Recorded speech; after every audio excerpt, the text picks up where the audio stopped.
This conference will now be recorded.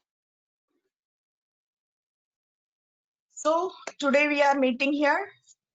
I want to tell you something regarding how you will start preparing for part 2. I think majority will be here for July batch, okay, who will be appearing in July, because January people has already started studying. They are in the almost midway of that study, but still yes, some people are there. I can see here for January also. But this class or this session is basically for the July people, okay? Because most of them, they are very new, they are just past part 1, okay? So the people who don't know anything how to start preparation and what to do, so this session is for those people. So first of all, congratulations for clearing this part 1 MRCOG. Now you have come in the proper this thing ki, till now you were dealing with the preclinical subjects or preclinical thing, but now you have to be aware of your theoretical part of this ops gynae. And for this part 2 is very much crucial, or I would say it is the most difficult part of the total MRCOG journey, okay? Of these 3 parts, part 2 is very much difficult in the sense it is not undoable, everybody can pass it. The only thing is it requires determination, it requires some time, and it requires very sincere effort to clear part 2, because syllabus is very vast. You have to dedicate your time for preparing for this, okay? It's not just you have just on the basis of no, I will just appear, I know I'm practicing for so many years, or I'm practicing ops gynae for so many years, so I know everything. So this attitude is definitely, it is not going to help here in part 2. You have to prepare for part 2 very dedicatedly, and then definitely you can clear it in one go, okay? So definitely your goal should be very clear, okay? Your mind must arrive at your definite destination before your life does. So you should be knowing that I'm going to get this my MRCOG degree in this Royal College building within a short time, okay? And that should be your goal. Your goal should be fixed, so that definitely you can start your efforts for or to achieve that goal, okay? So regarding preparation for this part 2, so I'm talking mostly regarding this July exam only. So exam format, who are new for this, who have just cleared part 1, so there will be 2 papers. It is a theoretical this thing. MRCOG part 2, it is purely theory basis exam. There will be 2 written papers. Each paper carries same weightage, that is 50-50%, okay? So paper 1 counts for 50%, paper 2 counts for 50%. There will be no specific syllabus for paper 1 or paper 2, okay? So it doesn't like that ops will comprise paper 1 and gynae topics will be there in paper 2, but no, it's nothing like that. You can get mixed syllabus, okay, in paper 1 and paper 2, but only thing weightage will be same for both paper 1 and paper 2. In each paper, there will be 2 types of question. One is SBA and one is EMQ. SBA means single based answers, and EMQ means extended matching questions. So actually there will be 50-50 questions each. Each paper will have 100 questions, 50 SBAs and 50 EMQs. But the weightage of EMQ will be more. Okay, because this EMQ, they have prepared that EMQs in such a way that your holistic approach will be tested there. Okay, so here how you are thinking regarding that clinical scenario, it will be tested in that extended matching question. So this extended matching questions or EMQ, they carry more weightage. So each paper you will have 3 hours for this 100 questions. Usually there will be 50 SBAs and 50 EMQs, but regarding division of time, what RCOG recommend is of that 180 minutes, you should give your 70 minutes for these 50 SBA questions and 110 minutes for those 50 EMQ questions, because these EMQ questions require very stepwise thinking, okay? While SBA questions can be pure theoretical, or they will ask percentage, or they will ask number, they can be very straightforward sometimes. But this EMQ, definitely it requires thinking, and you have to go in stepwise approach. So what RCOG recommends is you have to spend your 70 minutes for SBA, 110 minutes for EMQ. But it is their division. There is no compulsion. You will get whole paper at the same time. So you can choose whether you want to do SBS before EMQs afterwards. It will be totally your own choice. Okay. And in between the two papers, there will be lunch break of almost 1 hour. Now, previously the exam was in the physical format, but now it is online. Last time they have taken this online. This, I think, January exam will be also online. So if these two exams, if they find the reviews very good, your July exam can be online only. Okay. So now, what are these SBAs? So each paper will have 50 SBAs. Each SBA, they will have 5 options from A to E. Okay, they will have 5 options.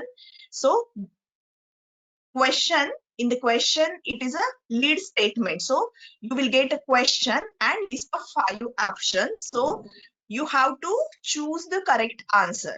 Now remember, it is the most appropriate answer. You may think that 2 or 3 answers can be correct for one question, but then of that, which is the most suitable, that you have to choose. Now for SBAs, most of the time they will ask the questions like in the form of all are correct except, okay, this option is incorrect. Then what is the next management step? Okay, what is the most appropriate management? So these are the basically keywords that you should be aware of. So incorrect means you have to choose incorrect option. All options are correct except. All options are incorrect except. So you have to pay attention to that word. Okay, that is the most important thing that you should do, and you have to filter your answer according to that. EMQs, again, you will get 20 options almost. Okay, they will give a list of options from A to T. See, there may not be always 20 options. They may give 10 options, 6 options, 8 options like that. But below that, there will be 2 to 3 questions pertaining to those options, those 20 options. And you have to see the question and you have to match the correct option. Sometimes 2 questions can get a single answer only.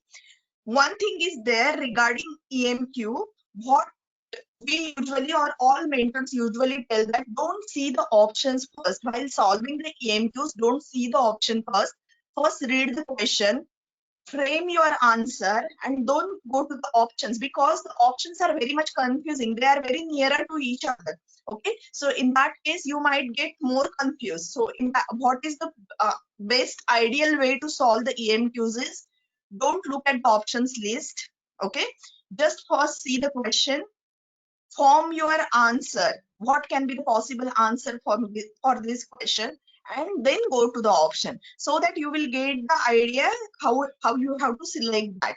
Okay,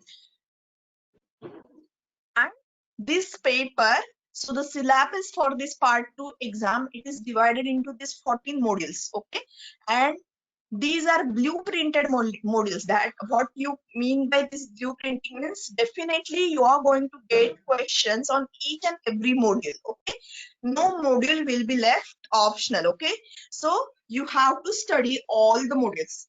There is nothing that, no, I will not study this one, I will give this thing as optional. No, nothing doing like that, because definitely you are going to get some or other questions on those modules. Some modules are very long, some modules are very short. Like you say early pregnancy module, this has only 4 guidelines. Okay, these are only 4 guidelines, but definitely you are going to get almost similar questions like antenatal care module. So antenatal care module, it's, or maternal medicine module, these are very big modules, but then almost similar number of questions will be asked on these modules. So these short modules, doing the short modules in very thorough, it will be beneficial for you, that because the syllabus will be limited and you are going to get almost similar number of questions from each of the modules. So you have to do all the modules, that you have to remember. Now, so there are these 14 modules. First module is teaching and research. So this is the most, this is the difficult module by what the overseas candidates think, because this teaching and research, it involves the topics here, they involve, they have taken into consideration these UK trainees.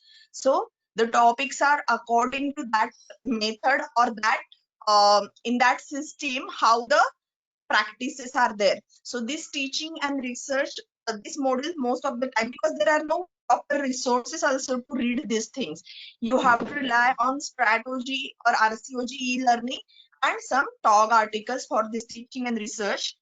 Then core surgical skill, it is an easy module. There are very few guidelines for this core surgical skills. Post operative care is also an easy one. Antenatal care, it is an easy one, but it is a long module. Maternal medicine, again, you have so many talk articles for this maternal medicine. Management of labor and delivery, these are the confusing modules. Okay, you get very confusing questions on this. Postpartum subfertility, again, these are good modules. SRH, again, people find it difficult because of this contraception. And then the two difficult thing is urogynec and gynec oncology, but these are scoring modules. Remember well, this urogynec and gynec oncology, these are very specific modules. If you do this very well, these modules will be scoring modules. Remember well. So now, what are the resources? So please don't open any book, any theory book for part 2 exam. It is not required at all. Okay. Yes, here people, overseas candidates, they have studied the big books for their exams, but for part 2 exam, there is no need to study a single theory book. All your resources are in the form of these guidelines, different guidelines. So GTG means Green Top Guidelines. These are published by RCOGs. Okay, there are almost 60 to 70 GTGs are there published by RCOGs. Then there are NICE guidelines. FSRH means Faculty of Sexual and Reproductive Health Guidelines. BASH means, again, it is a sexual health.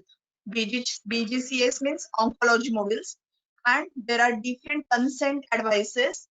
Consent advices means regarding any procedure, they will tell you the risk. They have given you the risk form. Like for laparoscopy, what is the risk of ureteric injury? What is the risk of bowel injury? What is the risk of vascular injury? What is the risk of death?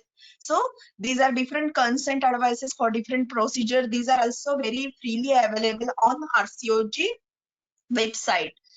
Then this is the TOG articles.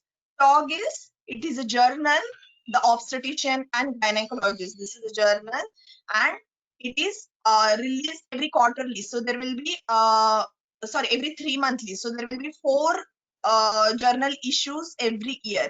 And you have to read at least last 3-year articles, because definitely almost 20 to 25 SBAs are asked from these TOG articles. Okay.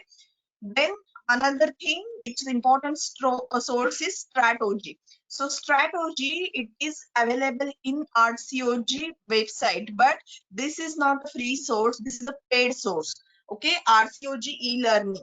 So RCOG e-learning, they have given it a module-wise e-learning modules, different modules, and you have to buy them. Or what you can do, simple thing for this is you can do the associate membership. So there is an option of associate membership in the RCOG website. So you can buy this associate membership, and then you will get access for all the strategy modules. Okay. So this strategy module source, it was free for some time during this corona period for at least 4 to 5 months. But now it's not free, it is paid. Then there are SIP, okay, that is scientific impact papers. So these are also few SIPs which you must read. There are almost 10 to 15 SIPs, those you must read. These are also again freely available in RCOG website. So remember, almost 90% resources, these are freely available on the RCOG website. You can just Google search of this and you will get even top articles which are after, means 3 years back, they are also freely available in the Google. You just can search for that article and you will get that article to download. Okay. So before 3 years, all the talk articles are available. Only thing they don't give you last 3 years article. These are available with your associate membership. Okay. But I think all the Telegram groups, they have all these talk articles. Okay. Still recent talk articles are also available in the different Telegram groups for download. So I don't think except the strategy, all other sources are available to you, and this strategy source, which is required for only 10 to 15%. Okay, almost 90% syllabus, it is freely available in the on your internet connection. You just have to Google it and you are going to get everything regarding it.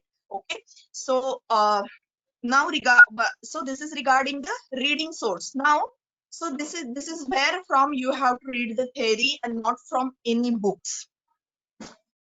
So once you get all these resources, now you have to think of books for questions. Okay, for practicing this SBAs and EMQs. These are the different books which are available. There are so many books, but I think what I have given you, these are the important ones that you should do. Okay, so see, this is the mastering this thing. This is a very good book actually regarding all the SBAs. It doesn't have EMQs, but it has very good SBAs. Even this Andrew Caesar, this is SBA book. Again, Amanda Jones, Brian, all these are, again, this is Nilanjana Mukhopadhyay. So all these are very good SBA books. Then these are SBA plus EMQ books. That is Andrew Caesar, and this is Srilata Datta, Tahir Mahmood, and these are different EMQ books. Okay, so these are the basic books that you should do for SBAs and EMQs. Okay, this is a newer one by Dr. Justin Conje. So it is also, it has there are 4 papers each of gynec and ops. Okay, so they have divided into gynec and ops, and they have given the total 8 papers. So there will be almost each paper, they will have 50 SBAs and 50 EMQs. So this is also a new book. But remember one thing, while solving all these books, some books are old. Okay, guidelines are updated after these books. Some guidelines are updated, some guidelines are very new after these books. So definitely the questions you have to do from these books, but don't depend for answers. Okay, one book here I have forgotten is one is succeeding book. Okay, that is also an important book. It has very good SBAs and EMQs. So all these books you have to do for your questions, but don't rely on the answer you have to confirm it from your new guideline source. Okay, from your theory. So even just don't go blindly because the book has given this answer, so that means this answer is correct. No, there are so many guidelines which are updated in the last 2 years, so you have to go according to the new guideline. Whatever is the question, the answer what you have to follow according to the recent updates only. So don't go with the keys of these books, but definitely questions you have to practice with these books. So now I have given you so many sources. So there are so many. These books are also almost all are available in PDF formats. Okay. So physically see the people who are very much this thing that they want to read from the books and hard copies, they can buy these books or they can just take printouts from this PDFs. Okay. So after see, as I told you, these guidelines, there are almost 100 guidelines. Talk articles, if you consider for one issue, there will be 7 to 8 talk articles. So each year you will have at least 30 articles. So last 3 years means almost 90 to 100 articles plus almost past articles which are 30 to 40 which are again important. So it's not only talk of last 3 years, but there are some old talk also. There are at least 30 to 40 talks that you have to do from the old, because for that topic guidelines or nothing, no other material is available, so you have to read the old talks for this. So when you consider all these things, you are just going to lost in the matter. Okay, with all these printouts or all these soft copies, you are going to get this thing, you are going to get very much confused. So now after getting all this material, how you are going to start? So first, do it module-wise folders. Okay, module-wise folder of all theory and question. Now, question books, some question books are module-wise, some question books are very haphazard. So they have just given the practice papers to solve. Okay, so you have to, for your theory, you have to make folders module-wise, either in your gadget or physical form. Okay, in the form of hard copies, you have to make files for all these modules. So each module you have to organize in different folder, and for that, so what you can do like this. So if you see early pregnancy, so you have to take all the GTGs of all guidelines, all green top guidelines, all the NICE guideline. There is one ISHRI guideline for RPL also. So all these guidelines you have to keep together. You have to search for the top articles of this related to the early pregnancy. You have to get that together, and after consent advice for this thing, if it is there, then you have to take all these things, you have to arrange in one folder and make one notebook for each module. Okay, so whenever you read anything, try to write your own notes, try to make your own notes. Don't rely on your seniors note, don't rely on others notes. Okay, what I will always tell you is don't rely on others notes. And now when you are considering the July exam, you have ample time to study and to make your own notes. Make your own charts for contraception, cancer staging, because these are the very difficult and very dry subjects. Okay, now also you have to make hard copy or soft copy of the question. So from the book there will be some confusing question, they will have a different answers from different mentors also. So make these difficult questions in one folder, and most important is the number book. So each guideline, each talk article, they will have some percentage, and in questions in your paper you will have at least 10 questions regarding these numbers, minimum 10 to 15 questions regarding these numbers. Okay, like cancer survival rates, prevalence, and all these things. So make your own number book. This is the must thing. And most important thing is make your own timetable. Either you can make your own timetable or you can follow any group. Okay, any group for the timetable, but remember that follow only one timetable. Okay, today this group is discussing this module, we will do this module first. Tomorrow another group is discussing another module, we will shift to that module. Now don't do like that. Okay, this will become very haphazard. So either you make your own timetable or you can follow from any group. There are so many groups, they have given timetables, so you can follow from any group, but stick to one timetable only. Okay, stick to one timetable. Keep at least 2 months for revision. Again, I am considering July exam, so keep at least 2 months. May and June you have to keep for the revision. So by April end, your theory should be finished. All reading should, first reading should be finished.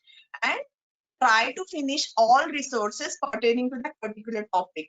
Now, some people will differ from me regarding this, but it's your individual choice. But what I will prefer is, if you are doing one topic, like see, you are going to do the, we will take this early pregnancy only. So you are going to do today the ectopic pregnancy GTG. So with ectopic pregnancy GTG, there is one another guideline by NICE also for ectopic pregnancy and miscarriage. There are two different talks for abdominal pregnancy, cervical pregnancy, pregnancy of unknown location. So there are 3 talks are there. There is one consent advice is there. So try to finish all the resources pertaining to that topic. So what will be, your study will be complete for that topic. Okay, there is nothing that is remaining to be reading. If there is something strategy, again you have to read from that. But strategy, there are only few modules that you have to read this strategy, otherwise it is not required. So try to finish all the resources regarding the particular topic and make your own notes. So finally it will be your own notes that is going to help you for the revision. Okay, now what if you lag behind the schedule? Now see, nobody can stick to the schedule as it is for the whole period of time of 5 months or 6 months. You are not the only one. Everyone is going to do it, or everyone is going to face it at some point of time. So allow some cheat days. Yes, definitely, because you have other commitments. You have your professional commitments. You have your family commitments. There come sometimes health problem. There come sometimes other problems. So definitely you may lag behind the schedule for some days. But yes, allow those cheat days. But try to cover those topics in that week itself. Okay. Always try to cover. See, you couldn't do it on Monday, so Monday your clinic was busy, you had a night duty or busy night duty, whatever it is, you couldn't finish your topic for the one Monday it seems. So now don't do it that topic on Tuesday, okay? So that you will be lagging behind only. Leave that topic. Start with the next scheduled topic, but try to cover that Monday topic in that week itself, because someday there will be one small topic.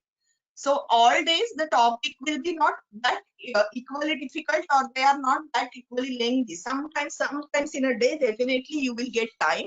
So finish that topic in that day or try to cover in that week itself.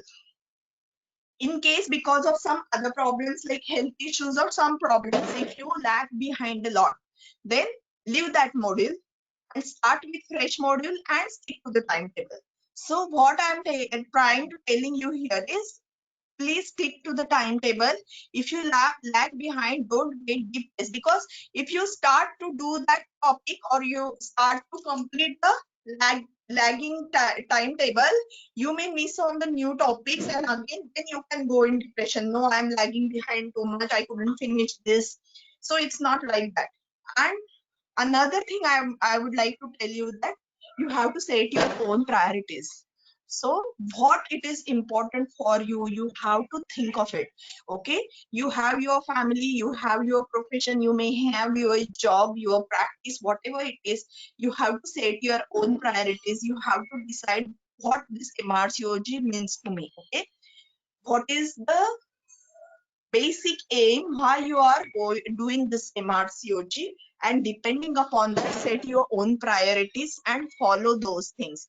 Just don't follow others blindly, okay? Because you are the better judge of your condition and your circumstances.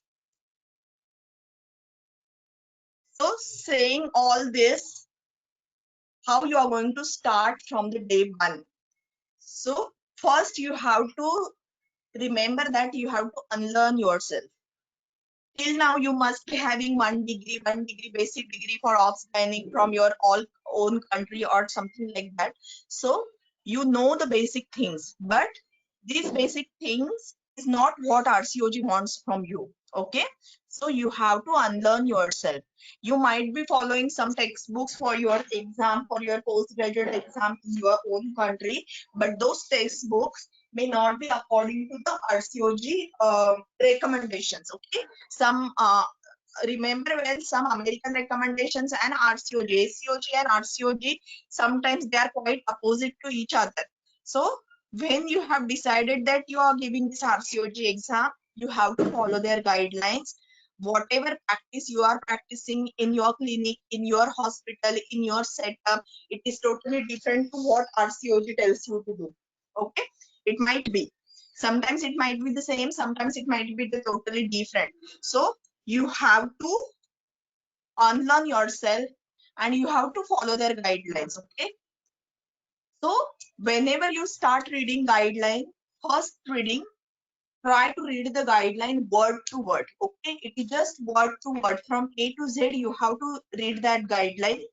Make notes. When you feel that, see, this part is difficult for remembering, then either underline it or make your own notes. Okay, so at the end your guideline should be either underlined or you have to write the important points in your notebook. Now after first reading, again try to read those important points, or if you have time, try to read it again from word to word. Okay, you may get some new points. Now after that, on the same day only, try to solve the questions. Same day you have to do the questions. Whenever you are reading any topic, try to solve the question on the same day. If you get stuck, refer to the theory, and remember, it is going to happen. Okay, whenever you are reading it for the first time, for first 3 to 4 guidelines, you will not you are not going to understand what it is, what is important from this thing. Okay, so read the guideline, do the questions. Now you will understand that what exactly is required from that guideline, and again go back to the theory, refer back the theory. Now the questions you find it difficult or confusing, then please write those questions or please save those questions in the soft copy in the separate folder. Okay, any module, please make a folder, separate folder of the difficult question book. Okay, either it is a notebook, either it is a soft copy, whatever.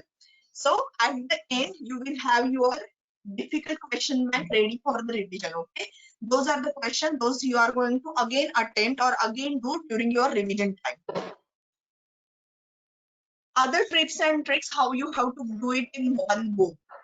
So the cancer staging charts. Okay, these are the whenever you are doing oncology modules or whatever, any important module, or there will be so many guidelines, they have flow charts at the end. So make these charts, stick it on your beside your study table, whatever it is, or do a separate folders for these important things like cancer staging charts, your number books, guideline flow charts. Okay, and make a separate copy for this, and you have to read this again and again. Whenever you get any free time, you have to read these things. Same day, as I told you, remember theory and question practice should be on same day.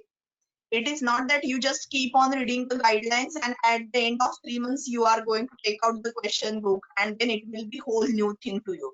It should not be like that. Okay, so you will be reading the guideline on the same day and you are going to solve the questions from that guideline on the same day. Give mock exams frequently. There are so many groups, they are conducting the mock exams now. They are conducting free mock exams. Okay, be active on the group, whichever group you are following, be active. Stick to 1 or 2 groups only. Remember well, this is the most important advice I would like to give you, because there are so many groups right now. Okay, stick to 1 or 2 groups which suits your timetable or whatever it is, or you find it good. Okay, so stick to 1 or 2 groups, or you are not going to get your own study time. So try to follow 1 or 2 groups only. Yes, you can see all other groups, but don't waste your time in that group. If you find something important, yes, definitely take it from that group. Attend the free sessions. Okay, attend the free sessions of all the mentors, they are definitely good. But for daily activities, stick to 1 or 2 groups only, don't do much, otherwise you are not going to get your own time. And remember, the most important thing, what you are most feared of is dry topics like statistics, clinical governance, teaching, and all these things. These are very easy topics and they are scoring topics. So don't be scared of them. And if possible, have a study partner. Okay, have a one study partner or two, or make a group of your like-minded people. Okay, so they might be 3 or 4, and try to complete the topic, try to discuss the question, because at the end you're going to find out so many confusing questions. You have to find your answers, your own answers for them. Okay, referring to the guidelines, there are so many things which are you have to read in between the lines and you have to find the answer. So have a study partner. What will happen, it will help you to stick to the schedule. First of all, if it will motivate you to study. Okay, because yes, see, my partner has completed today's reading and now she or he is solving the question, that means I have to also read. So that is the motivation that you are going to get. So definitely having a study partner will be very much helpful for you. Okay, so these are the some tips and tricks while you will be starting the preparation. So these are very few of my tips that will be helpful for you while preparing for your part 2 exam. Now I'm going to discuss this perinatal mental health topic. Why I have chosen that topic is because this is the topic where you have to combine all the resources. There is not a single one that you have to follow and you will get the complete grasp of this mental health topic. So for this antenatal and postnatal mental health, you have to read, these are the main sources that you have to read it from. So one, there is NICE guideline, which is antenatal and postnatal mental health clinical management. So this is one NICE guideline. There are actually 3 talks, but these 2 talks are important. One is postpartum psychosis, which is 2013 talk. Now see, this is almost 7-year back talk. But then you have to read this. So this is 2013 talk of postpartum psychosis. There is one talk of 2017, that is perinatal mental health.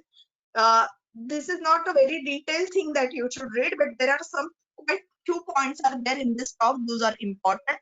And another thing where here the strategy is important is, so for mental health, you have to read this strategy or RCOG e-learning. Mental health maximum part or maximum thing questions, they come from this strategy. So here are these 4 or 5 resources that you have to read and you have to prepare this topic. So I have taken this topic. So how to compile all this topic together and how you have to develop your own reading material for this mental health.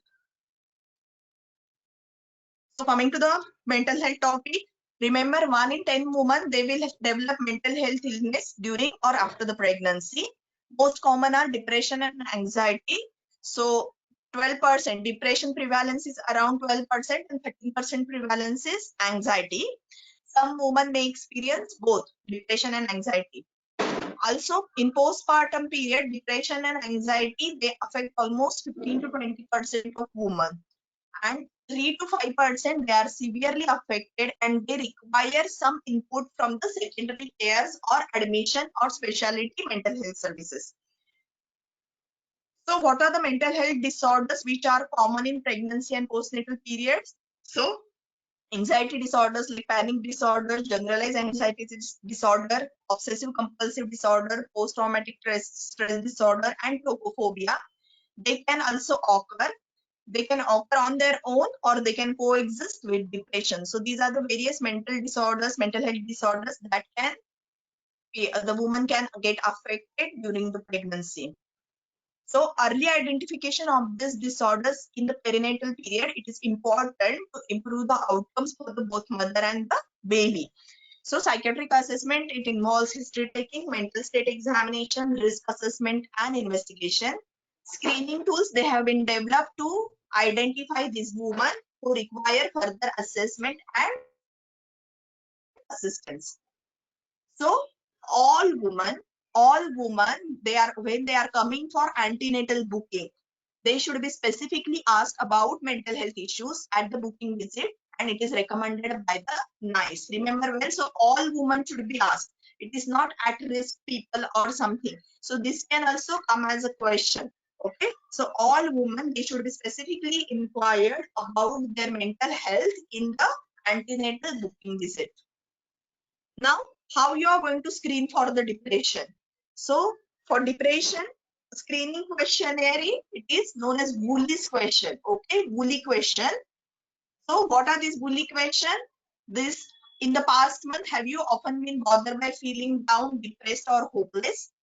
During the past month, have you often been bothered by having little interest or pleasure in doing things? And is this something which you would like help? So these are the Woolley's question. Now remember, this is also asked, SBI is asked on this. So which is the depression screening questions, okay? Or what is the screening test to for this depression? So Woolley's questions, these are known for the depression screening. Also another screening tool is Edinburgh Postnatal Depression Scale. It is for the postnatal, remember it. So Edinburgh Postnatal Depression Scale, it is the most frequently used screening tool for depression. This is a 10-item questionnaire. It used in both antenatal and postnatal phases. Its role is to identify women who require further assessment, and it is not for the diagnosis. It is only a screening tool. So what are the screening tools for depression? It is the Woolley's question and Edinburgh Postnatal Depression Scale. So these are the Edinburgh. So nobody is going to ask you exactly what questions, but they will ask you the name. Then another thing is patient health questionnaire, PHQ-9. PHQ-9, it is again a screening tool. It can screen both depression and anxiety. Okay, it is a self-report questionnaire.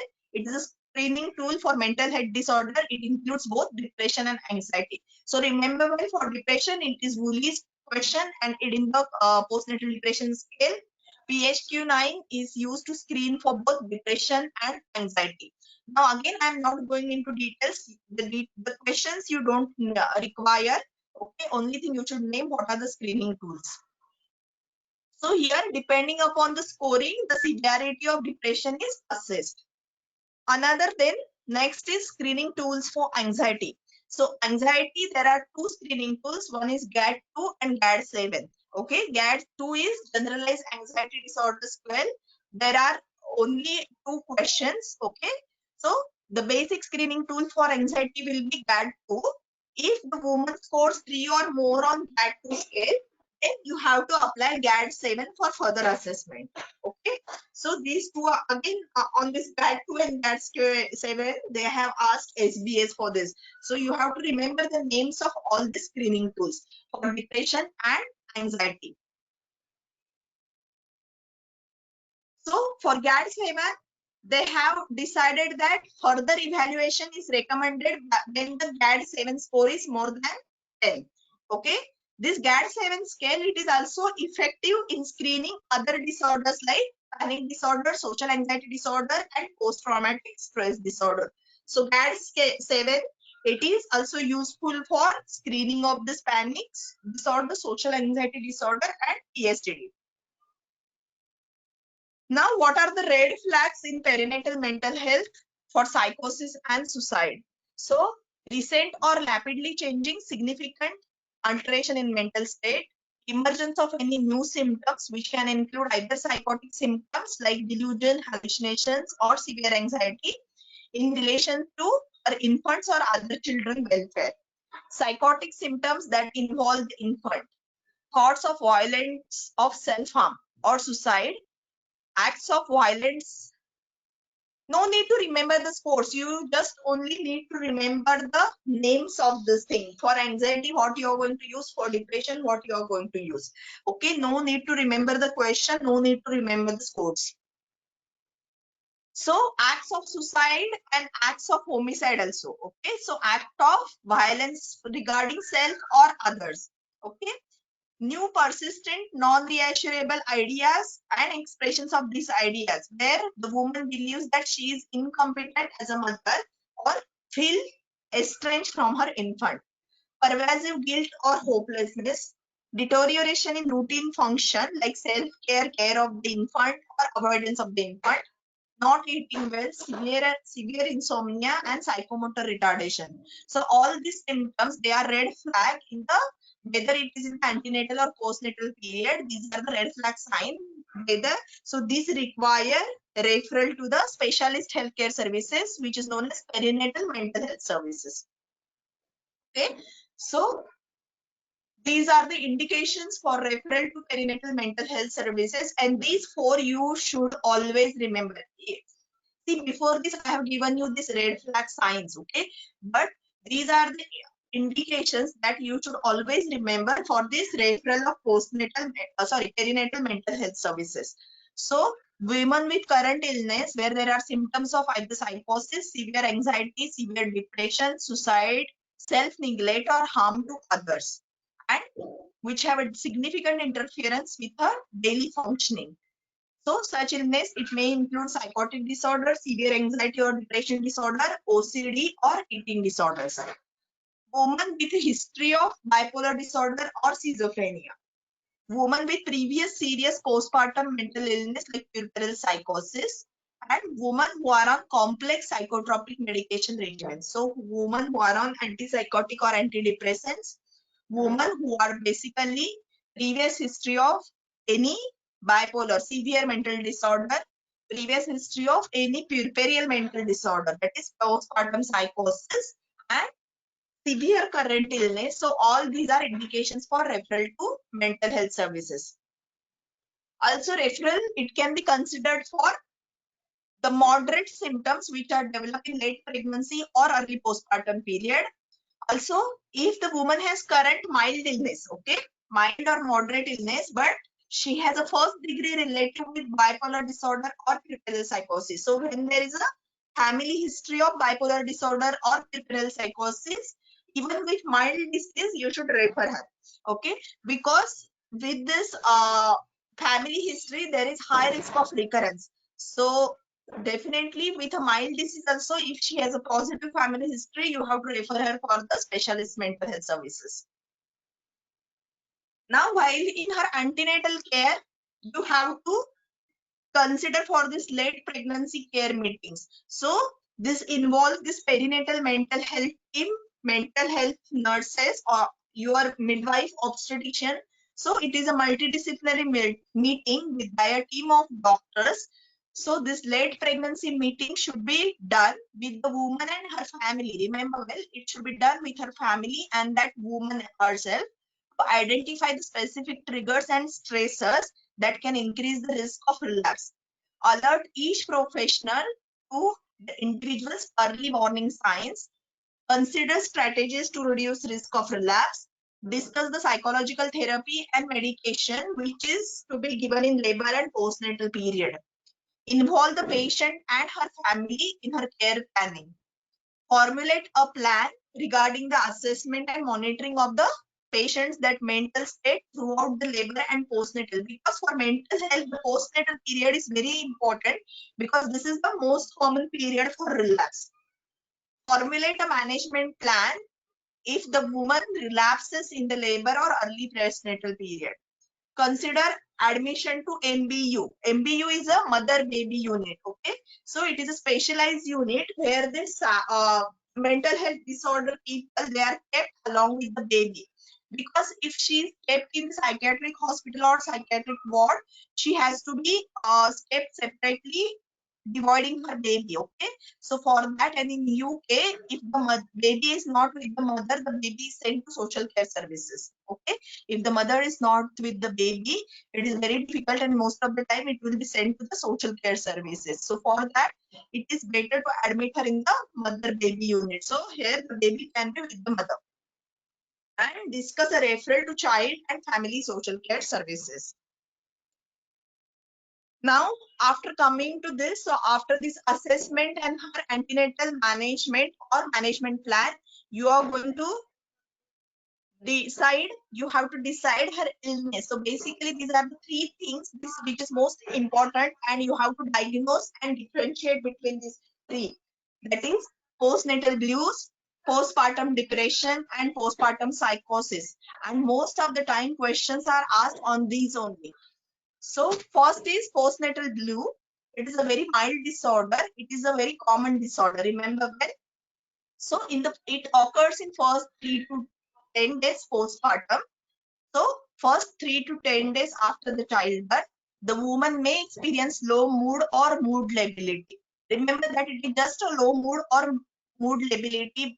The woman may not feel to take care of her infant, but it usually doesn't affect her behavior. Okay, she will just feel like crying. She will feel irritable. But here, the self-care or baby care will not be harmed. Postnatal blues, remember well, and it occurs in first 3 to 10 days. It is very common. It affects 50 to 80% of the women.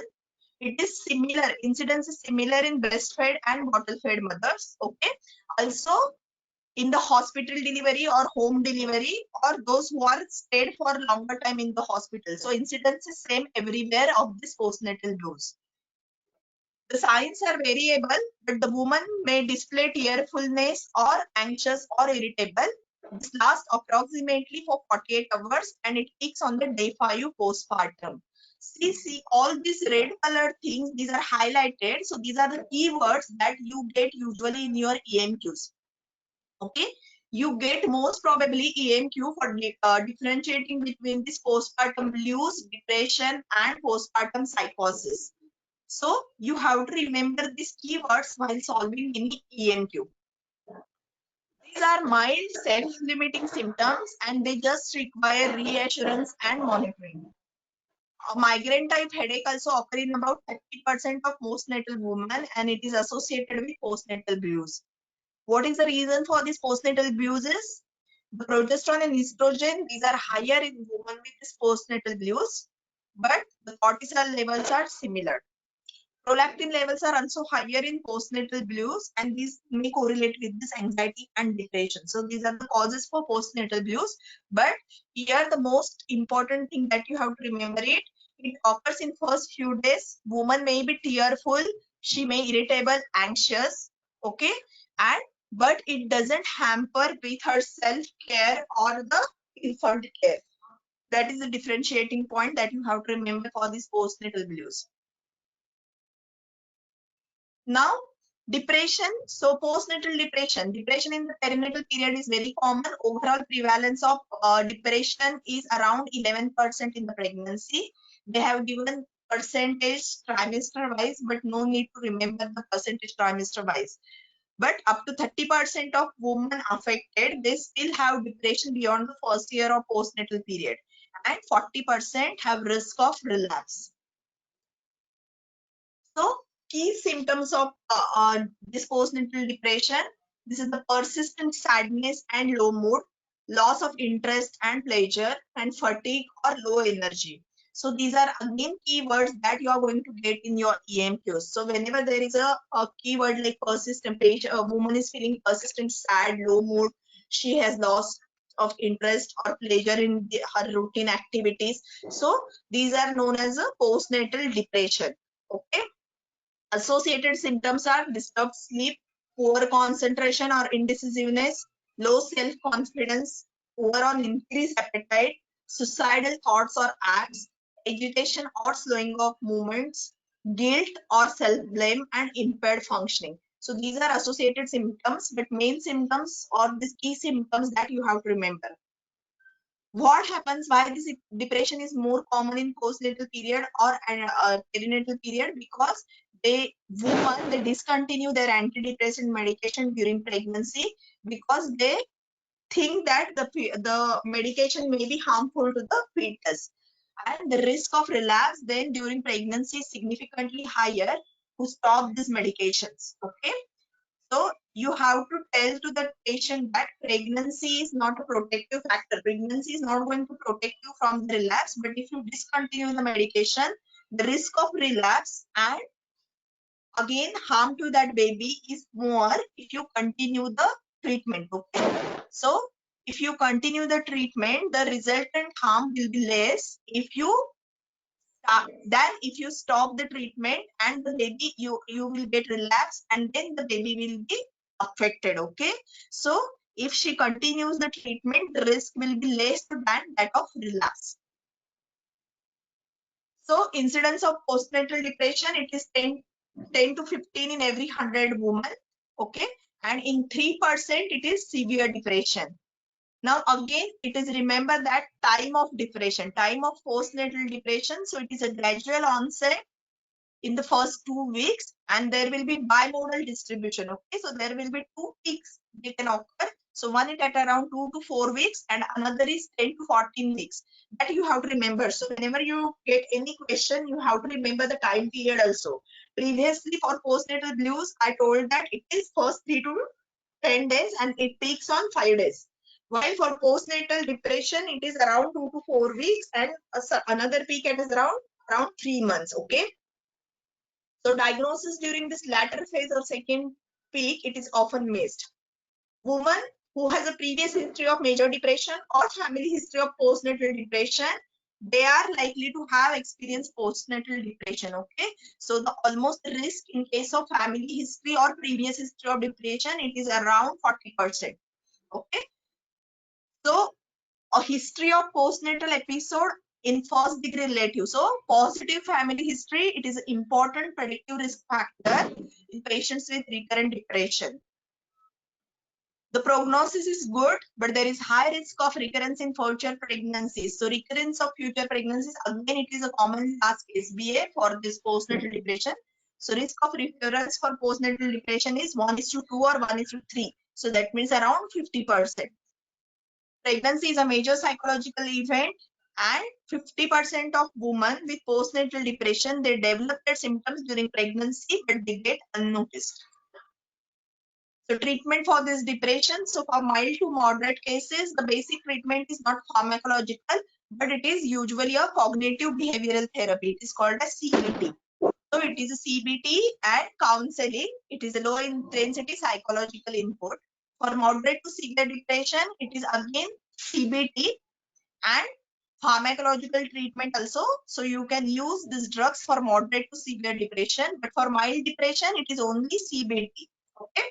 For moderate to severe depression, the drugs which are used are SSRIs, SNRIs, and tricyclic antidepressants. So SSRI means selective serotonin reuptake inhibitors. SNRI means serotonin and noradrenaline reuptake inhibitor, and tricyclic antidepressants. Or you can use combination of CBT plus drugs.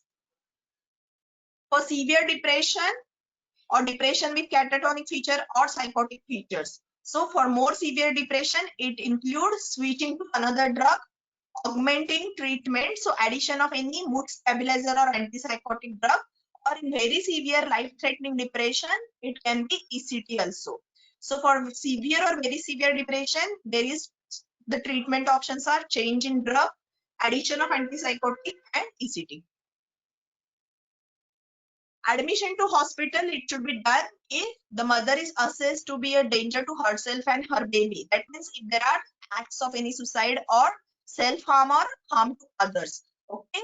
And this admission should be done in the MBU, mother and baby unit, to enable the specialized psychiatric treatment and support. Here, so for severe cases, it is anxiolytic and antidepressants. It is used. SSRI is the first line choice. Okay, so first choice of treatment is SSRI, and of these also sertraline is the best drug to start first because it has a safety for breastfeeding. Okay, so for moderate to severe depression, when the patient is admitted to MBU, the first line drug or drug of first choice is sertraline. CBT is also useful on its own or along with the drugs. Now, after depression, there are anxiety disorders. So, anxiety disorders, these are divided into four. One is generalized anxiety disorder, obsessive compulsive disorder, post-traumatic stress disorders, and phobias, including tocophobia. So, anxiety disorder, in that first is generalized anxiety disorder. It is characterized by anxiety which is generalized and persistent in any particular environment. Women, so here the symptoms are persistent nervousness, trembling, muscular tension, sweating, lightheadedness, palpitations, dizziness, and epigastric discomfort. Fears that the woman, baby, or a relative will become ill shortly and have accident are often expressed. So remember well how you are going to diagnose anxiety in your question. So these are the symptoms like persistent nervousness, palpitations, tremors, sweating, dizziness, epigastric discomforts. Along with that, psychological symptoms that her baby herself, she may become ill acutely, or they will make accident. Okay, so these are the basic keywords for this diagnosis of generalized anxiety disorder. Post-traumatic stress disorder, these are typically flashbacks. Okay, so it is a repeated reliving of the trauma in the intrusive memories, dreams, or nightmares, hyperarousal, avoidance, and psychological distress. So PTSD you can diagnose very easily. It is related to the past any major event, any psychological or physical event. Okay. Then OCD or obsessive compulsive disorder. So it is characterized by intrusive thoughts, images, or ideas that patient may find distressing but difficult to resist. So these obsessive ideas, these are indistinguishable from psychiatric delusions in that they belong to the patient and they are defined as irrational. So patient retains the insight. Here patient knows that what she is doing is wrong. Okay. She knows that what she is doing is wrong. This is a major differentiating point. Patient has that insight. While for psychotic disorder, patient lacks that insight. Patient doesn't know that what the hallucination or delusion she is having, they are wrong. Okay, so these are hallucinations or delusions. The patient cannot differentiate, but here the patient can differentiate that yes, this is problematic and this is wrong. Whatever happening to her is wrong. So what are the basic symptoms or signs here are? So rituals are acts. These are carried out in an attempt to prevent an event from happening, like someone coming to harm or some disease occurring. Okay, so for examples for this OCD, it is a fear of contamination through objects like food, bottles, home environment. And here woman may repeatedly clean or sterilize or seek reassurance from others. In its most severe form, individuals seek continual reassurance, and OCD can be extremely disabling. So again, you will get question here like woman is repeatedly hand washing. She feels that her baby may get infected. Okay. So again, it is a form of OCD. So management for OCD. So for mild to moderate cases, it is a self-help.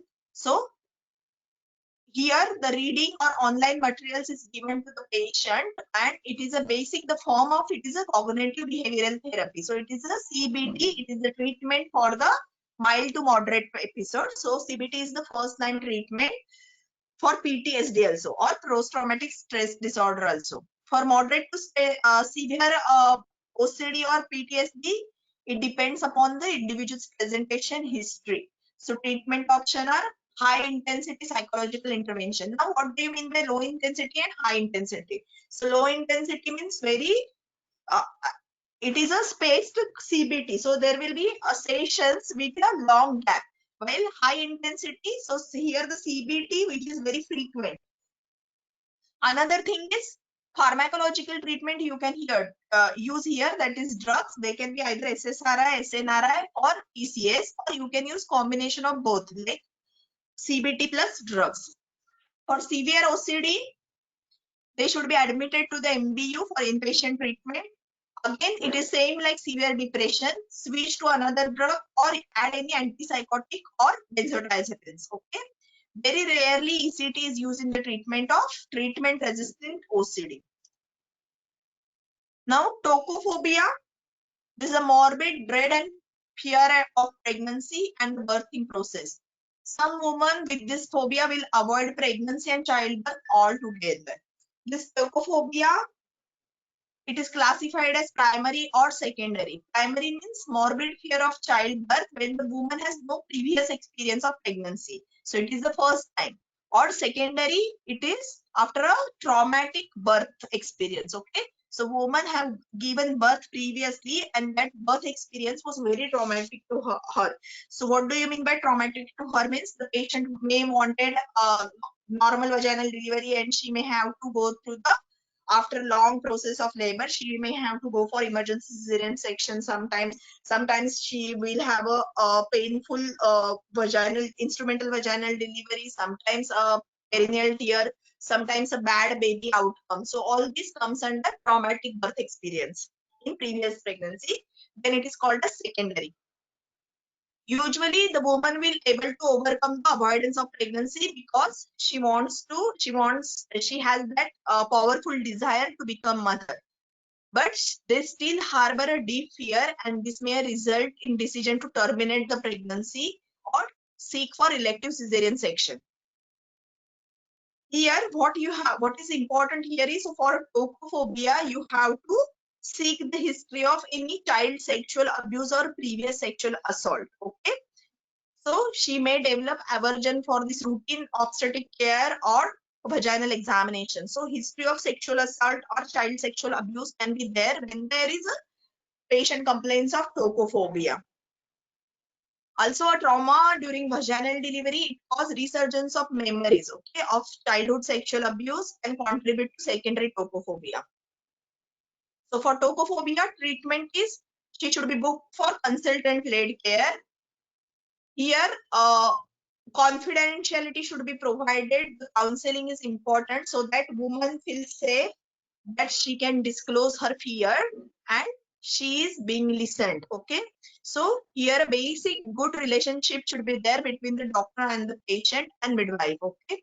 And develop a plan of care at the initial stages only, which it should include in detail whether the patient wants vaginal delivery, patient wants cesarean section, what are her fears, and according to that, the main treatment for her is the counseling and formulate a proper birth plan. Then after this anxiety and depressive disorder, then the most severe form of this mental health disorder is psychotic disorders. So the psychotic disorders, this include bipolar illness, schizophrenia, schizoaffective disorder, and psychotic depression. So woman with a history of psychotic disorder, she has increased risk of postpartum psychosis. So 20 to 30% of women with bipolar disease, okay, with bipolar disorder, 20 to 30% will go in puerperal psychosis. So the woman with history of any psychotic disorder, she should be referred to the perinatal mental health services. They should offer preconceptional counseling, okay, like because they will be patient who are having previous psychotic disorders. They will be on, most probably they will be on medications, and those medications may be teratogenic, may be harmful to the fetus. So here they have to discuss regarding whether to stop, whether to continue or switch to other drugs. Okay. Also regarding her labor and postnatal period. And again, as I told you before, a late pregnancy planning meeting should take place. And in that, a detailed discussion should be done. If the patient relapse, what should be done and what should be the management plan. So regarding bipolar disorder, it affects 1% of the population, routine population. Mean age of onset is 17 to 22 years. So it usually coincides with the reproductive age of the female. Okay. The clinical symptoms here of bipolar disorder, these are basically low mood and mania. So symptoms of mania, it includes elated mood, overactivity, increased energy, pressured speech, sleep and appetite changes, poor concentration, distractibility, inflated self-esteem, grandiose ideas, disinhibited behavior, impulsivity, and risk-taking behavior. So these are the bipolar disorder symptoms. So you should again know these keywords to diagnose this disorder as bipolar. Also, there is evidence that the bipolar disorders, they are at higher risk of postpartum psychosis, and usually the episode occurs in 25 to 50% of women who have these bipolar disorders. They will have postpartum psychosis. So management of bipolar disorder, basically it is a CBT, group psychoeducation, and family focused psychoeducation. These are the basic counseling therapies which are used, and these are used for the relapse prevention. Okay. And pharmacological treatment includes antipsychotics, mood stabilizers, and benzodiazepines. Now other psychotic disorders like schizophrenia and schizoaffective disorders. So schizophrenia, it is a very severe psychotic disorder. Here the individuals have reality abnormality. They don't have any insight of their disease. They have the symptoms of hallucinations, delusions, extremely disordered thinking and behavior, and negative symptoms of social withdrawal, ambivalence, apathy, and emotional blunt. It is also associated with cognitive impairment. Schizoaffective disorder, they have psychotic symptoms plus mood symptoms. So they have combination of the schizophrenia plus bipolar disorders. They have an increased risk of relapse and higher rate of postpartum psychosis. As I previously told, it is 25 to 50% risk of relapse. So schizophrenia treatment, it includes basically psychoeducation, psychological intervention plus drugs. So it is not only CBT is going to help for the schizophrenia, but it requires pharmacotherapy also, and drugs which are used are antipsychotics, mood stabilizers, and antidepressants. And these women, they should be referred to the specialist mental health services or perinatal mental health team. They should be monitored throughout the pregnancy. They may require prophylactic admission. Remember here, so for schizophrenia, they may require prophylactic admission, while for postpartum depression, if the patient develops severe symptoms, she require admission to MBU. Because these are also again asked in EMQs when you will admit this patient. So for postpartum psychosis or schizophrenia, you will admit her prophylactically to MBU. While for depression, if they develop symptoms of severe depression, then only you are going to admit her to the MBU. So for postpartum psychosis, incidence is 1 to 2 per 1,000 deliveries. It is more common in women with family history. Okay. Family, if the positive family history is there, there is higher risk.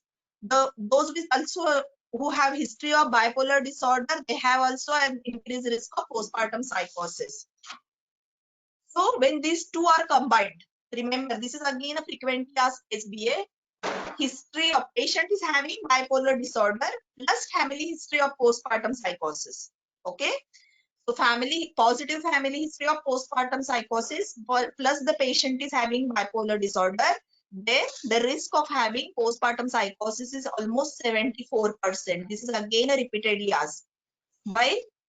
Without any, so only bipolar disorder, no family history, then she is risk of 1 in 4 to have a severe recurrence of this bipolar disorder. So bipolar woman plus personal or family history of postpartum psychosis, incidence is 1 in 2. Only bipolar disorder, incidence is 1 in 4. Okay. Plus bipolar disorder plus family history of postpartum psychosis, it is 75% chances of she will develop postpartum psychosis.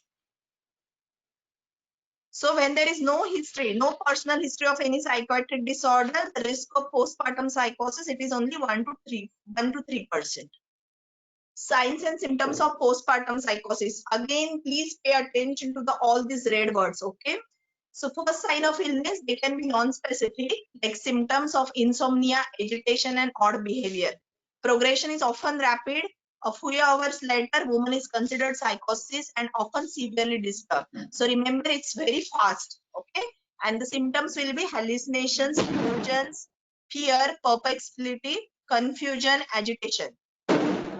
Women with puerperal psychosis, they are more likely to have manic symptoms like mood lability, pressured speech, distractibility than those with psychotic symptoms outside the period.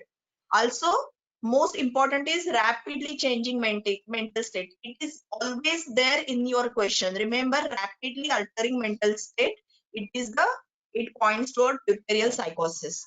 It is also known as kaleidoscopic presentation. Onset is usually early in postnatal period, so it is 50% by day 7. So see, it is in the first week, 50% patient will have this puerperal psychosis, 75% by day 16, and 95% they will have by day 90. So after day 90, so after 3 months, puerperal psychosis is rare. So again, while you recollect the time period, for postnatal BU is first 3 to 10 days and symptoms are very mild. For postnatal depression, it is bimodal. It is 2 to 4 weeks and 10 to 14 weeks. While for puerperal psychosis, it is usually starts within first 1 week and maximum patients they will have by the end of 3 months. Okay, so maximum onset will be in the first few days of the delivery. Symptoms may be benign from the start of labor or maybe an early sign of labor. Diagnosis and management. So postpartum psychosis, it is a psychiatric emergency. It requires assessment by trained psychiatrists. So here you have to give attention for any suicidal or homicidal thoughts, because the well-being of the baby and her partner and also other children, it must be considered. They have delusional ideas about their infant. So the woman should not be left alone and they should be supervised by one-to-one registered mental health nurse. So here, basically, she requires admission to MBU. Prompt recognition should be done. And here, basically, she should be admitted to the MBU to allow bonding to be continued with the female, with the infant. Okay, they require treatment with antipsychotic medication. Depending upon the symptoms, they may also require antidepressants or mood stabilizers. Okay, usually the medication which are safe in breastfeeding, they should be prescribed. And in severe cases, puerperal psychosis is responsive to ECT. So in severe cases which is not responding to the drugs, ECT is prescribed for puerperal psychosis. So first, it is urgent assessment within 4 hours by senior psychiatrist. Hospital admission usually to MBU. Aggressive pharmacological treatment. These are the basic management plan for this puerperal psychosis. And the drugs which are used most commonly, these are lithium, valproic acid, and carbamazepine. These are the mood stabilizers. They should be started immediately along antipsychotic agent. Breastfeeding is avoided if the woman is started on lithium, because it is secreted in significant levels in breast milk and may cause neonatal toxicity. ECT is well tolerated and rapidly effective. So for severe puerperal psychosis, these are the management options. Prognosis, Usually, once the acute phase is stabilized, the patient will usually benefit from psychotherapy and education about their condition, risk of recurrence, and strategies for prevention following future pregnancies. Contraceptive advices should be given. With the correct treatment, short-term prognosis is good, but there is risk of recurrence in further pregnancies. It is up to 50%, okay, or 1 in 2. So recurrence of puerperal psychosis with positive history, it is 1 in 2. So 30 to 65% of women who suffer with one episode of puerperal psychosis, they will either develop bipolar disorders or they require long-term antipsychotic treatment. So ECT, indications for ECT in pregnancy, these are severe depression, severe mixed affective state or mania, catatonia, and whose physical health or the health of the fetus is at serious risk. Okay, so when there are any suicidal ideas or homicidal ideas, then ECT should be used. Now coming to the suicide, so this is nowhere given, it is just given in strategy. So risk of suicide, it is highest in late pregnancy and first 12 weeks postpartum. And in those weeks, so risk factors are early onset serious mental disease or history of previous mental disease. Risk of suicide in women of puerperal psychosis, it is 2 per 100, and suicide remains a leading cause of maternal death. Methods of suicides, they are more likely by violent methods. This is again asked SBA question, okay? So for methods of suicide, the most commonly used methods by these women are violent methods like hanging or jumping as opposed to non-violent methods, okay?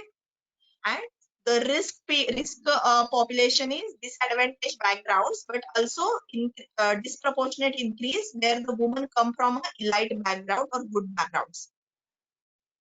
Now this is another talk I am discussing here. It is regarding the eating disorders. It is a very long back 2010 or 2011 talk.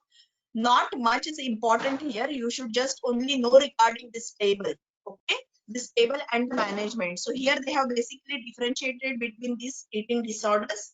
So anorexia nervosa, bulimia nervosa, binge eating disorder, and eating disorders which are not otherwise specified. So eating disorder, these are divided into these 4 types, and everywhere. So these are the differentiating features for each. So for anorexia nervosa, there will be extreme restriction and aversion to eating. And basically important is,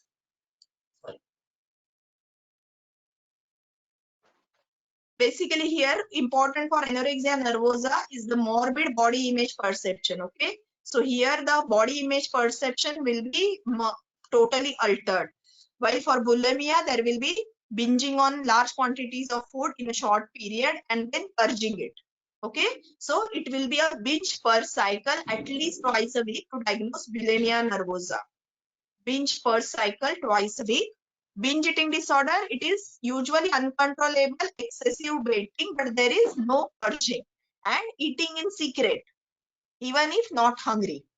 Okay, so difference between bulimia and binge eating, there will be no purging in case of binge eating disorder and not otherwise specified. So there will be no specific patterns. There can be nervosa, there can be bulimia, but it will not meet the criteria for either disease. Now regarding the weight, see, remember here the most lowest weight will be in case of anorexia nervosa. It is less than 85% of ideal body weight. Okay. For bulimia, body weight will be normal. For binge eating, it will be overweight or obese. Okay.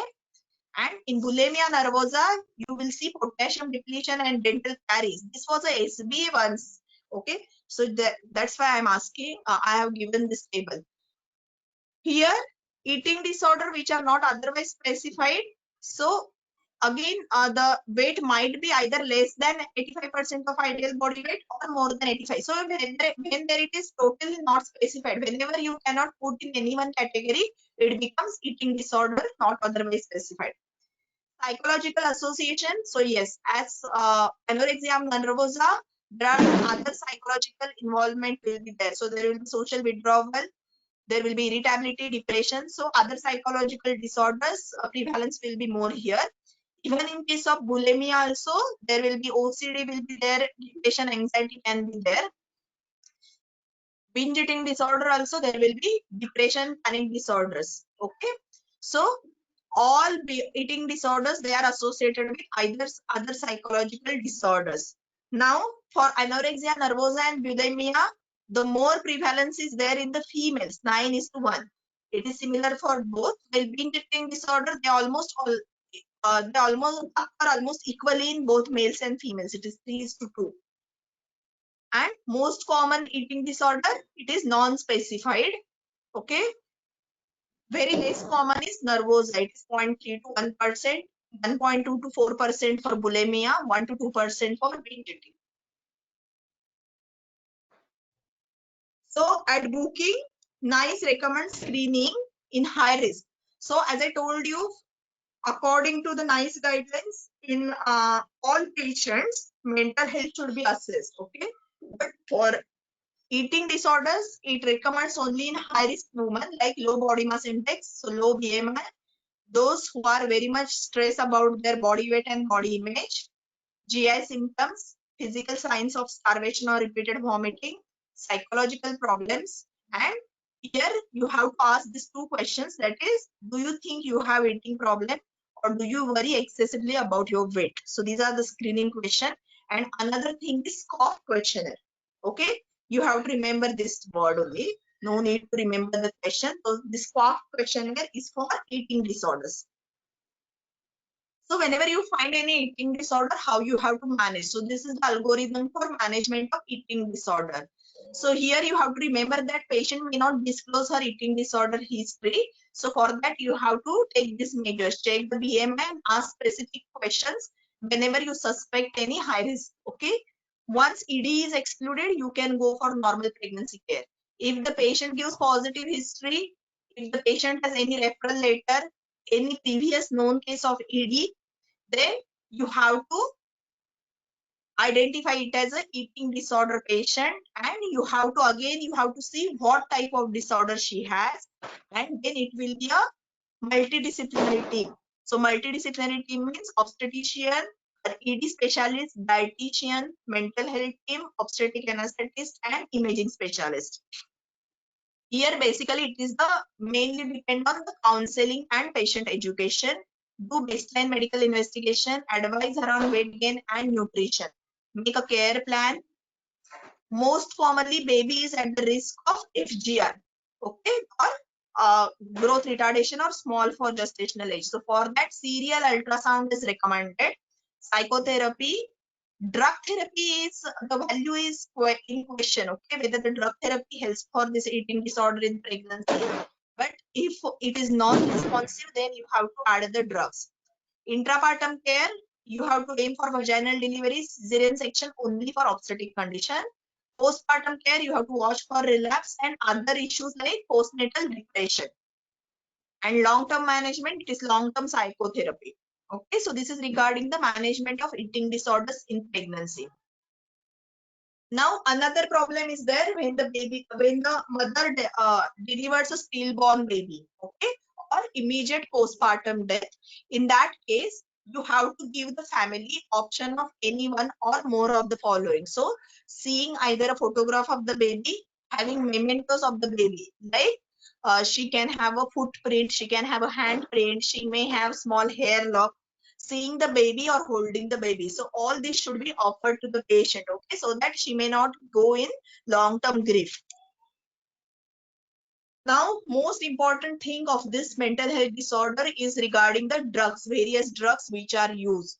So always while prescribing, you have to remember that when the patient is on any psychotic medication, antipsychotic medication, you have to discuss it with perinatal mental health team, and also you have to explain to the patient regarding risk and benefit ratios of that drug.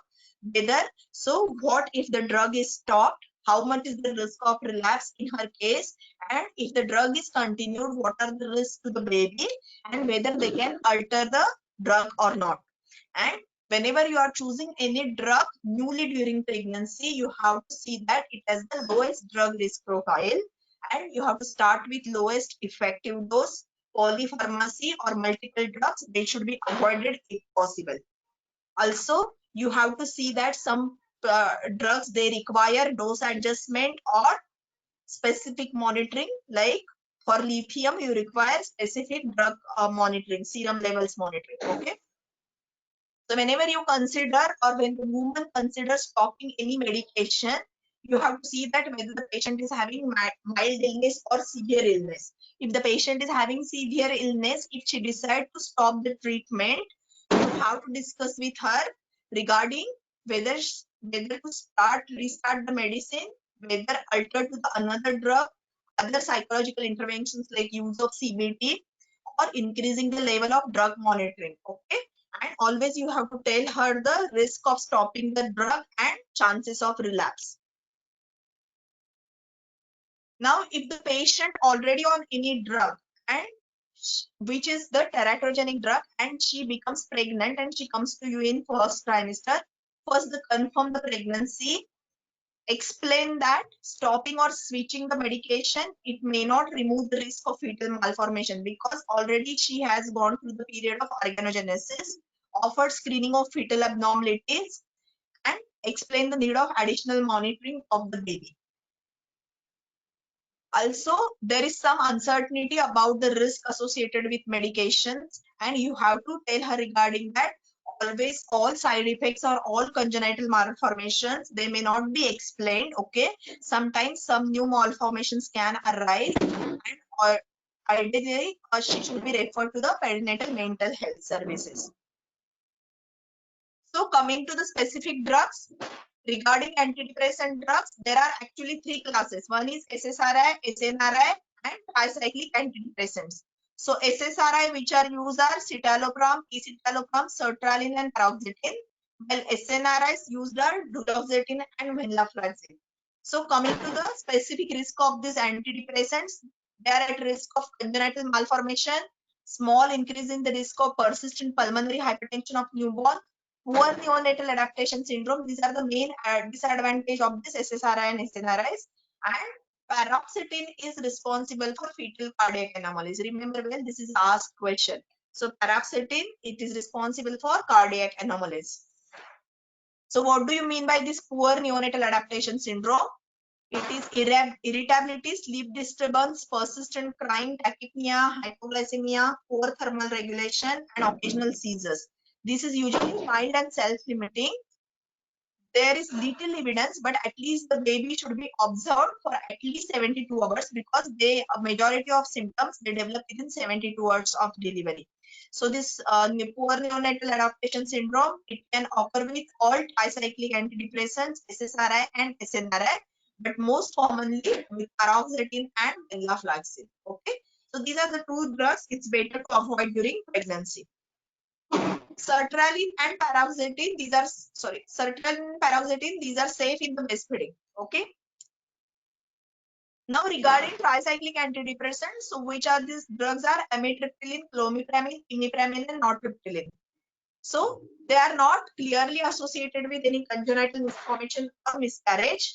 Also, they are safe in breastfeeding because the levels in the breast milk, they are low. But doxepin, it should be avoided in lactation. Remember, this doxepin, it should be avoided in the lactation. And these are not routinely used in pregnancy because the risk is there with the overdose. Okay. So SSRI, whenever you are considering any antidepressant, the first choice is SSRI, and of that is first choice is sertraline. Now, lithium is the most commonly encountered antipsychotic drug. Okay, so this is a mood stabilizer drug, and this lithium is associated with Epstein's anomaly. Okay, it is a cardiac anomaly known as Epstein's anomaly, and I think every alternate exam you get this question. Okay, so lithium is associated with Epstein's anomaly and also poor neonatal adaptation syndrome. So Epstein's is a congenital heart defect with posterior and septal leaflets of the tricuspid valve. They are displaced toward the apex of the right ventricle. So lithium should not be started in women who are pregnant or planning a pregnancy unless other antipsychotics are ineffective. So when you can use other drugs, they are used in preference to the lithium. Now, the women who are already on lithium or who require lithium during pregnancy, they should be counseled regarding the risk and benefits of this drug. So, if the patient is already on lithium, okay, before the pregnancy, and if she stops lithium during pregnancy, there is high risk of relapse. So, you have to always explain to the patient, because she may stop her lithium on her own because she fears of the congenital defects. But you have to explain to the patient that there is higher risk of relapse and it may be more harmful to the baby. Okay, so she should be referred to the perinatal mental health services, and then the options should be discussed regarding whether to stop the lithium, whether to continue to whether to switch to other drug, whether to decrease the dose, okay, and regarding the lithium monitoring.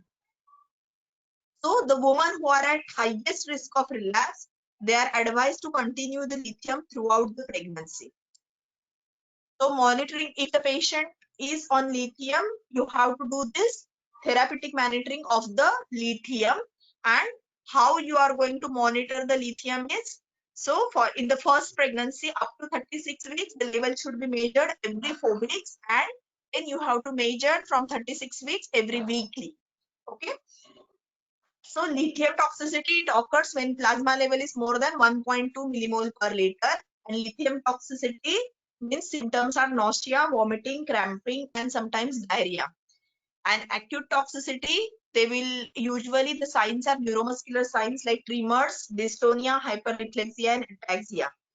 Also, cardiac dysarrhythmias are reported like T-wave fluttering. Okay. Ureteric obstruction, it is common in pregnancy, and it will associated with impaired renal clearance. Okay, and it can cause lithium toxicity. So always you have to ensure women to maintain adequate fluid intake. Basically, here what question is asked is, you have to, how you are going to monitor the lithium. So before 36 weeks, it is every 4 weeks. After 36 weeks, it is weekly monitoring of lithium levels. This is again a repeatedly asked question regarding lithium. Now, women taking lithium, they should give birth in the hospital. Lithium should be withheld during labor and childbirth due to higher placental transfer rates. And also, it is associated with adverse outcomes like low UPAR, longer hospital admission, and higher rates of central nervous system and neuromuscular complications to the baby. So, lithium once the labor starts, lithium should be stopped, and again lithium levels should be rechecked 12 hours post delivery, and then it should be again restarted. Again, if the patient is breastfeeding, lithium should be stopped. Okay, or the patient who is on lithium, she should be advised not to breastfeed.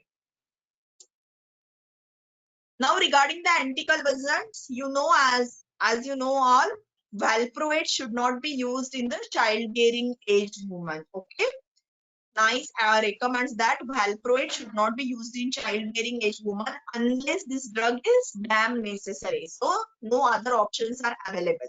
Okay, so when all other treatments have failed, then only valproate can be used. Otherwise, valproate should not be used.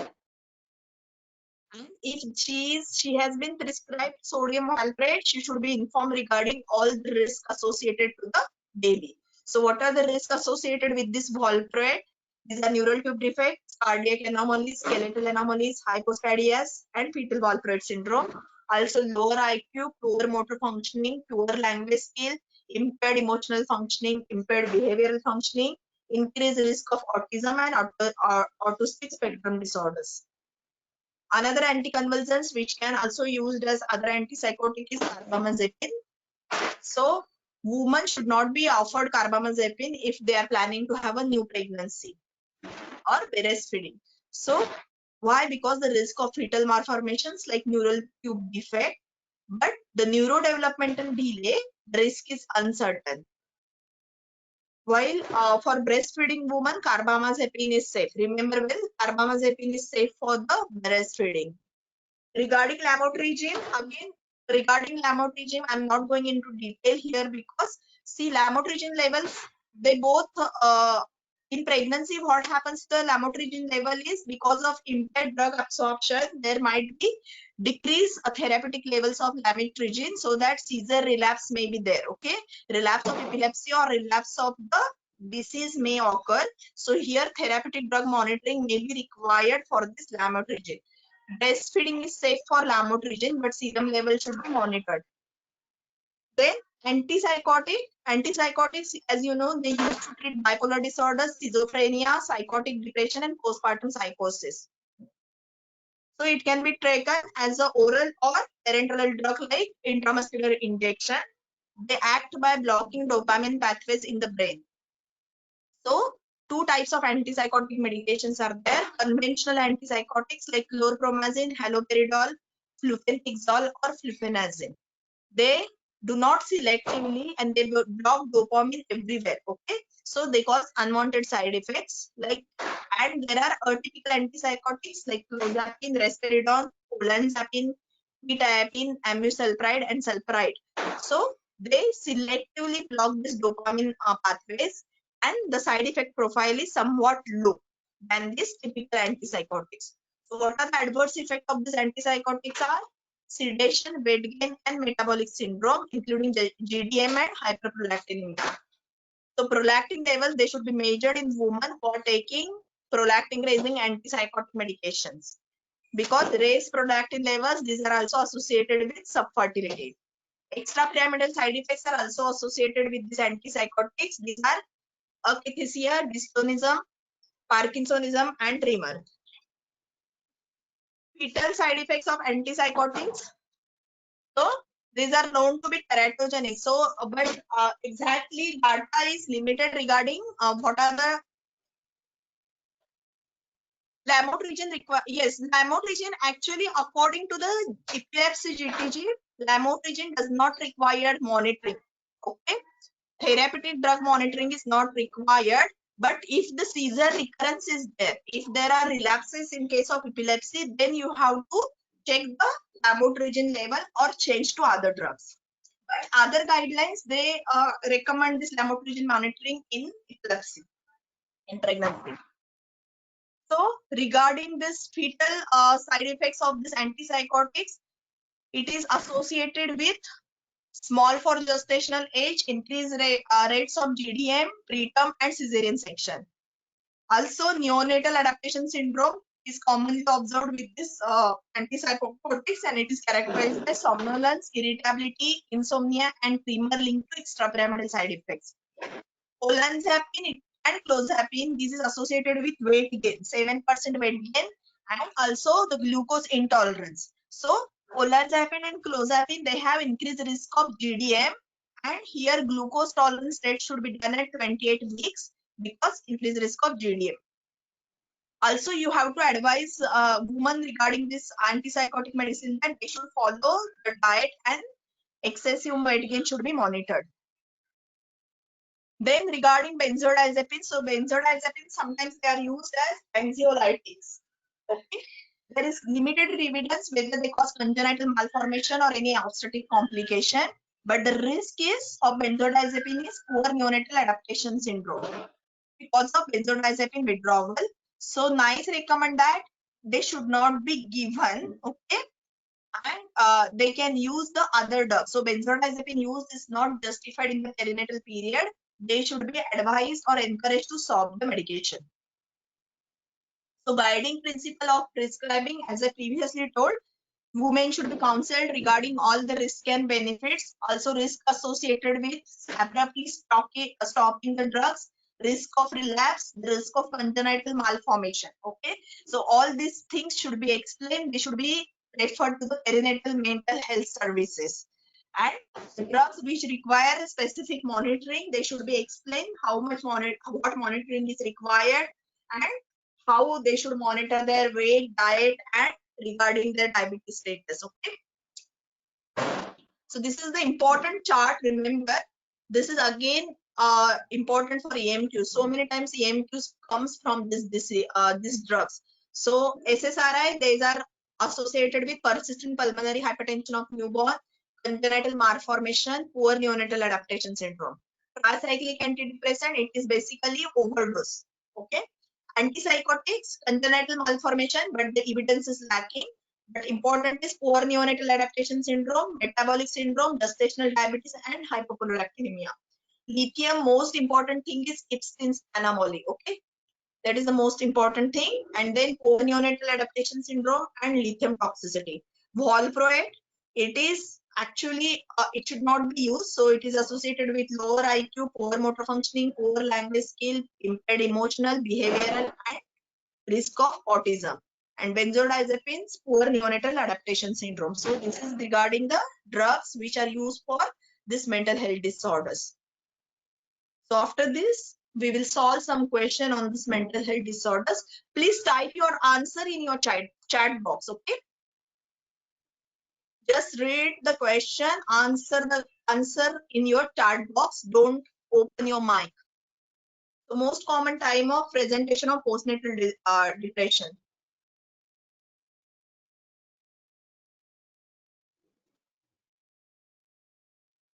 So yes, I have repeated it 2-3 times. It is basically bimodal, 2 to 4 weeks and 10 to 14 weeks. Answer is B. Next question. Treating depressive disorders is important because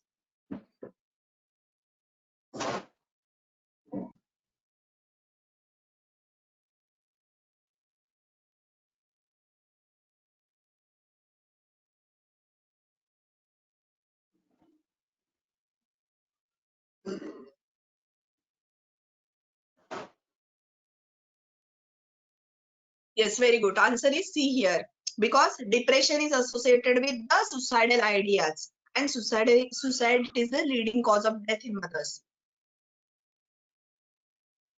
Now this is a EMQ. These are the options, okay?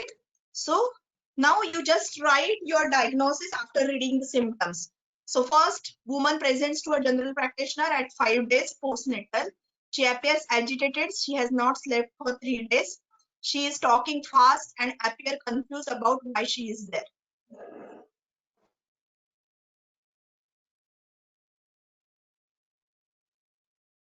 Agitation, insomnia, talking fast, confusion.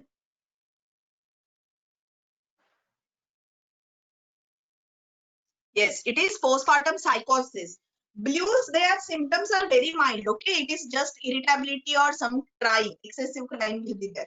It is psychosis. This answer is psychosis. Next one, woman presents to the general practitioner 2 weeks, okay? She is on edge and say that she is worried about germs in the practice that might affect her baby. She asked to wash her hand as soon as she enters the room, and you can see her hands are red and raw. Yes, it is OCD, obsessive compulsive disorder. Third one, 12-week postpartum, low mood. Her husband is concerned that she is not eating well. She has no energy to do anything, including looking after her baby. Yeah, it is 12 weeks. So it is the second peak, correct? It is postpartum. No, not blue. Blue will be in the first 10 days. Okay, it is at 12 weeks. So it is postpartum depression. Okay, it is at 12 weeks. See, blue will be finished by 10 days. Last, woman presents 5 days after delivery. She is very tearful and she says that she is struggling to feed her baby and she is not sleeping well. So see, this is the most important thing for blues. It is postpartum blues. Next one, these are the drugs and these are the side effects. Okay. So first drug is sodium valproate and these are the options. Low IQ. Yes. Please type in the chat box. Next one, risperidone.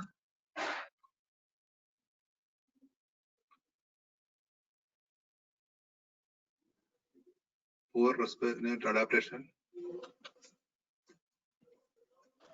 Risperidone, I think it is 1 minute. Hyperprolactinemia. It is not poor neonatal adaptation. It is hyperprolactinemia. Next one, olanzapine.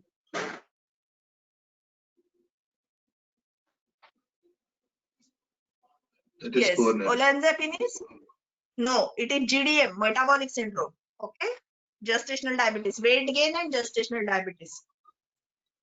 Next one, lorazepam. Benzodiazepines.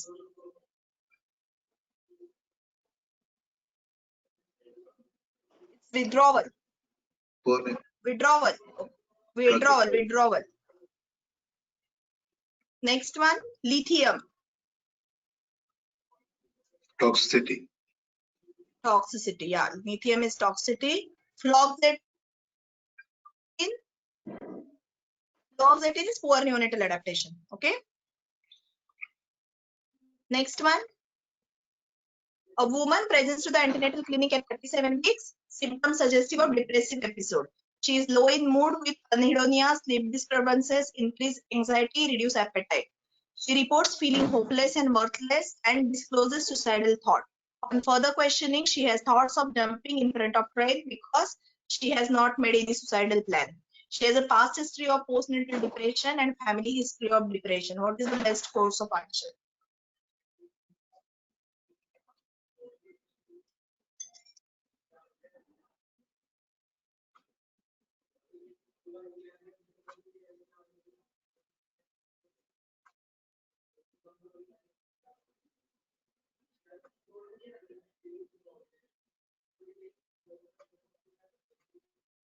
Is it B? Yeah, it is C. Basically, yes. What is the diagnosis here? She is not having psychosis, okay? So now you have to remember that when you want to admit her and when you want urgent assessment, okay? Got it? So as I told you, for depression, she doesn't want any immediate admission, but she requires immediate assessment, okay? MBU will be required for psychotic patient, for psychosis patient, okay? Not for this thing. So it is a immediate assessment is required, and if this assessment thinks that in the assessment, if she is found to have candidate for of psychosis, or then she should be admitted to the MBU. So answer is B here. Next one, single woman who has schizophrenia experienced her first schizophrenic episode requiring inpatient psychiatric care 8 months prior to pregnancy. She has been well controlled on haloperidol depot since then. She is currently 36 weeks of gestation. She lives alone and has a limited social support. What is the most appropriate place of her care in the postnatal period?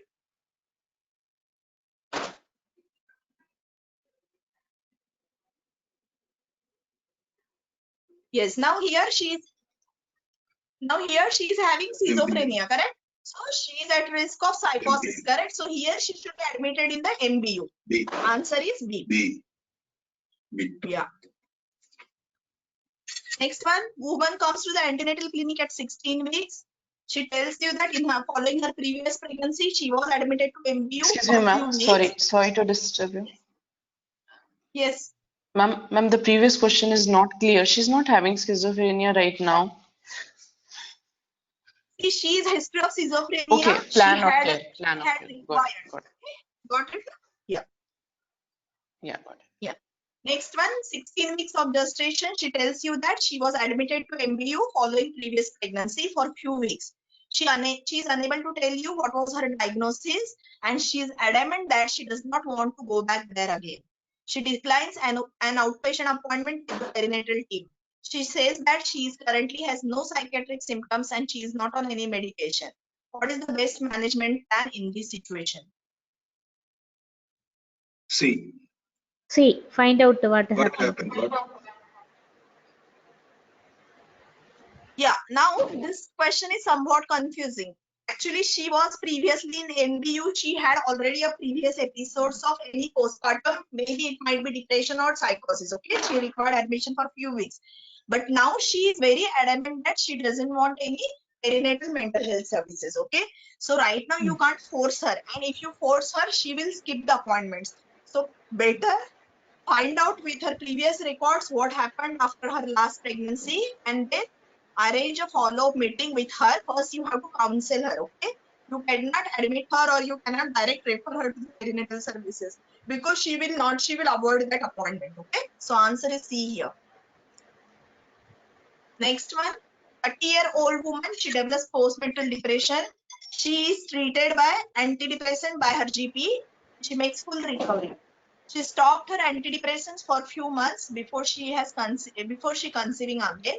So what is the most likely outcome following this pregnancy?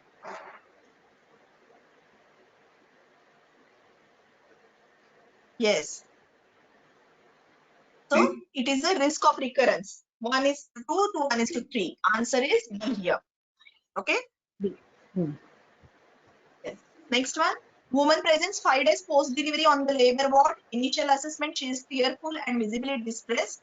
But moments later, she starts laughing and then becomes highly irritable. She is reported to have disclosed to the staff that she believes her 5 days old son is able to communicate with God. What is the most appropriate course of action?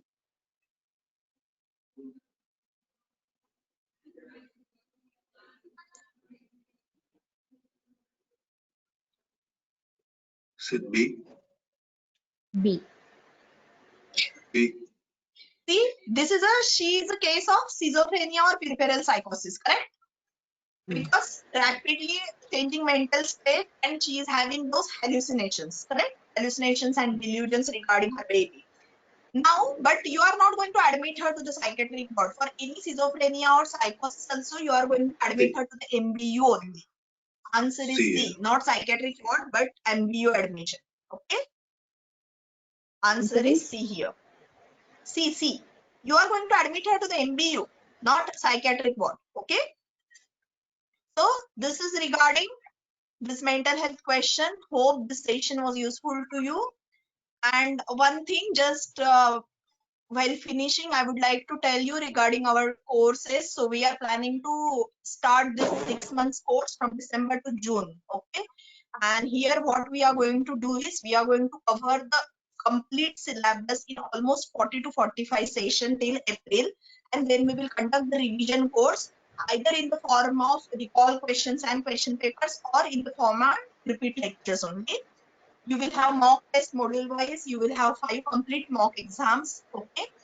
And all difficult topics like statistics, clinical governance, and everything will be covered in separate sessions. So if any one of you interested, you can contact us on the following numbers. And also we will continue our free group activities from this December, 1st December onward for the July group. You can join that July group and you can have the daily activities regarding the topic wise discussion of question answers. Okay. So bye for now. Thank thank you for you. attending this. Thank you, ma'am. It was Thank very you. Thank you. useful. Thank you. Thank you, Very ma'am. useful. Thank you. Thank Thank you, you. ma'am. Thank Very you. nice.